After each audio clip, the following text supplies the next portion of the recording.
తెల్లవారుజామున హైదరాబాద్ సహా పలు జిల్లాల్లో భారీ వర్షం పడింది. సిటీలో పలు రహదారులు వరదతో నిండిపోయాయి.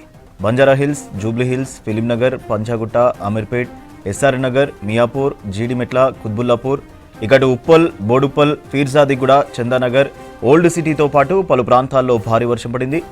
లోతట్టు ప్రాంతాలు జలమయమయ్యాయి.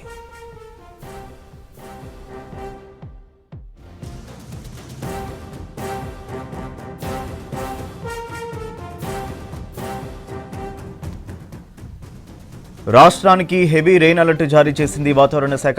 బంగాళాఖాతంలో కొనసాగుతున్న 2 ఆవర్తనాల ప్రభావంతో 4 రోజులు భారీ వర్షాలుంటాయని చెబుతున్నారు అధికారులు. ఉరుములు, మెరుపులు, ఈదురుగాలులతో కూడిన వానలు కురిసే అవకాశం ఉందన్నారు. ఇవాళ బంగాళాఖాతంలో ఆవర్తనం అల్పపీడనంగా బలపడే ఛాన్స్ ఉందని తెలిపారు అధికారులు. దీంతో పలు జిల్లాలకు హెచ్చరికలు జారీ చేసింది ఐఎండీ. ఇవాళ 11, రేపు 16 జిల్లాలకు ఎల్లో అలర్ట్ ఇచ్చారు వాతావరణ శాఖ అధికారులు.